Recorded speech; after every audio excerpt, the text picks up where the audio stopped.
मैं प्रयागराज में हूँ, गंगा यमुना के संगम पर। और हमारा ये सौभाग्य है, मेरा सौभाग्य है कि मैं इस नगरी से हूँ। माँ गंगा, माँ यमुना और अदृश्य सरस्वती, जिनके बारे में कहा जाता है अदृश्य हैं, लेकिन मुझे लगता है सरस्वती अदृश्य नहीं होती, वही तो सबसे पहले नज़र आती हैं जो सारे संसार में हैं। मेरी एक किताब, जिसे कहने के लिए तो कहा जा सकता है कि ये मेरी रचना है, लेकिन वास्तविक रूप से सारी रचनाएं ईश्वर की होती हैं।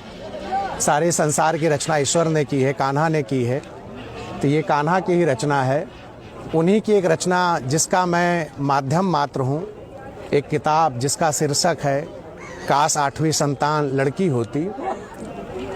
इसके विमोचन के लिए मन में जब विचार आया कहाँ करें, तो एकाएक ईश्वर की ही प्रेरणा से मन में विचार आया कि यह विमोचन क्यों ना प्रयागराज में संगम पर। और इस समय हम लोग नाव के ऊपर खड़े हैं, बगल में गंगा जी, एक तरफ गंगा जी, एक तरफ यमुना जी, नीचे अदृश्य रूप में सरस्वती जी हैं, ऐसी मान्यता है। मान्यता क्या है हैं तो हम लोग इस स्थान पर हैं। 33 कोटि देवी देवता इस विमोचन में सम्मिलित हैं, ऐसा मैं मानता हूँ। तीनों ब्रह्मा विष्णु महेश यहाँ सम्मिलित हैं। बड़े हनुमान जी का मंदिर यहाँ दाएं हाथ पर दिख रहा है। अगल बगल गंगा यमुना रामकृष्ण के भक्त स्नान कर रहे हैं। इन सब के बीच में इस तरह का विमोचन का अवसर ईश्वर ने दिया है। ये ईश्वर की हम सब पर बहुत बड़ी कृपा है कि मुंबई से चलकर हम यहाँ आए हैं और इस स्थान पर विमोचन करने का अवसर मिल रहा है। साथ में हमारे दो मित्र निषाद बंधु, क्या नाम भाई साहब आपका? हाँ, भाई लाल निषाद जी, आपका क्या नाम है? सुभाष जी। ये दोनों लोग हमारे सहयोग में हैं, तो इन लोग का भी बहुत महत्व है। मेरे बड़े भाई त्रिभुवन तिवारी जी, माता जी भानुमति तिवारी जी, पत्नी संगीता, भाई शशिकांत, भांजे आकाश मिश्रा, श्रीकांत तिवारी, हम सब यहाँ पर हैं।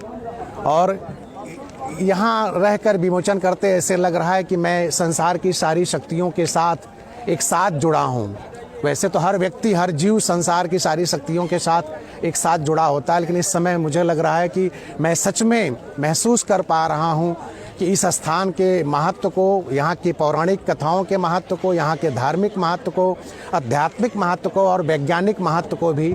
और इस तरह से इतना सुअवसर हमें मिला है यहाँ पर। अब हम किताब का विमोचन जो मेरी इस शरीर की माता हैं श्रीमती भानुमति तिवारी जी के हाथों होगा, उसके आप लोग भी साक्षी बने।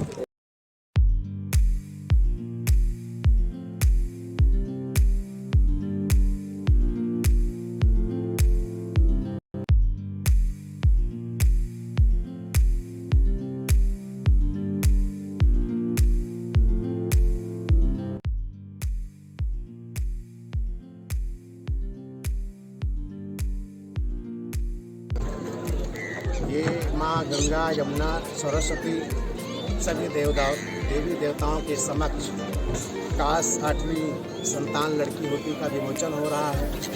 मैं अपने आप को बहुत सौभाग्यशाली समझ रहा हूँ। जो लोग इस वीडियो को देख रहे होंगे, वीडियो के माध्यम से आप सब भी संगम पर उपस्थित हैं। आप सब जो लोग भी समय दे रहे हैं या जो बाद में देखेंगे इस वीडियो को, उनके लिए भी बहुत सारी शुभकामनाएँ। और ये विमोचन का कार्यक्रम यहाँ पर समाप्त हो रहा है। आगे फिर ऐसी कोई अवसर ईश्वर ने दिया यहाँ आने का, तो माता से प्रार्थना है हम फिर यहाँ आएंगे। तब तक के लिए आपसे हम विदा लेते हैं। सभी के लिए बहुत सारी शुभकामनाएं। पुस्तक का प्रकाशन मुंबई हिंदी अकादमी मुंबई के द्वारा हुआ है, जिसमें प्रिय भाई राम कुमार जी की बहुत बड़ी भूमिका है। और यह पुस्तक पिछले 1.5 सालों से जो कोरोना पूरी दुनिया में रहा, अब कम हुआ है, उसमें जो 50-60 लाख लोगों की जान पूरी दुनिया में गई है, उन सब दिवंगत आत्माओं को समर्पित है यह पुस्तक। ईश्वर से हम इस संगम तट पर, इस कान्हा की नगरी, राम की नगरी में, इस जमुना की नगरी, इस जमुना नदी जो कान्हा की बाल लीला की साक्षी रही है, कान्हा इसी जमुना के आसपास रहे हैं, इसी गंगा के आसपास भगवान राम रहे हैं। हम आज यहाँ पर सब मिलकर प्रार्थना भी करते हैं। मुंबई में अभी 1 महीना पहले ही विद्यालय शुरू हुआ है, आगे भी विद्यालय शुरू रहें, सबके रोजी रोजगार फिर से शुरू हो जाएं, जिनकी नौकरियां चली गई हैं नौकरी मिल जाए, जिनकी तनख्वाहें कम हुई हैं उनकी तनख्वाहें फिर से मिलने लगे, जिनकी घर में जनहानि हुई वो तो अब क्षतिपूर्ति हो नहीं सकती, लेकिन ईश्वर उन परिवारों को फिर से शक्ति दे, फिर से ताकत दे कि फिर से वो उठ खड़े हों, आर्थिक रूप से फिर से वो सबल हों। हम लोग फिर से एक डर के माहौल से बाहर आ रहे हैं। गंगा जी की गोद में, यमुना जी की गोद में, तीर्थराज प्रयाग की गोद में, इस देवभूमि में, इस पवित्र भूमि में ईश्वर से हम प्रार्थना करते हैं कि आने वाला समय हम सब मानव के लिए, हम सब दुनिया में रह रहे इंसानों के लिए, हर प्राणी के लिए, खासकर भारतीयों के लिए, महाराष्ट्र के लोगों के लिए, उत्तर प्रदेश के लोगों के लिए, अमेठी के लोगों के लिए, कल्याण के लिए, विट्ठलवाड़ी के लिए, Durga Nagar, Kailash Nagar, Shankar Pawse road, Holy Horizon school से जुड़े मेरे जितने पेरेंट्स हैं, मेरे जितने बच्चे हैं, मुझे जो चाहने वाले हैं, मेरे जो रिश्तेदार हैं, मेरे मित्र हैं, जो मेरी पोस्ट फेसबुक पर या किसी और सोशल मीडिया पर पढ़ते हैं, उन सब का आभार व्यक्त करता हूं कि उन सब के कारण इस तरह की छोटे मोटे कुछ कार्य मुझसे हो जाते हैं। ईश्वर मुझसे करवाता है, वह मुझे माध्यम बनाता है। एक बार फिर से कहना चाहूँगा कि ये पुस्तक मैंने नहीं लिखी है, इस पुस्तक का माध्यम मात्र हूँ। सारी रचनाएं सिर्फ ईश्वर करता है, कान्हा करते हैं।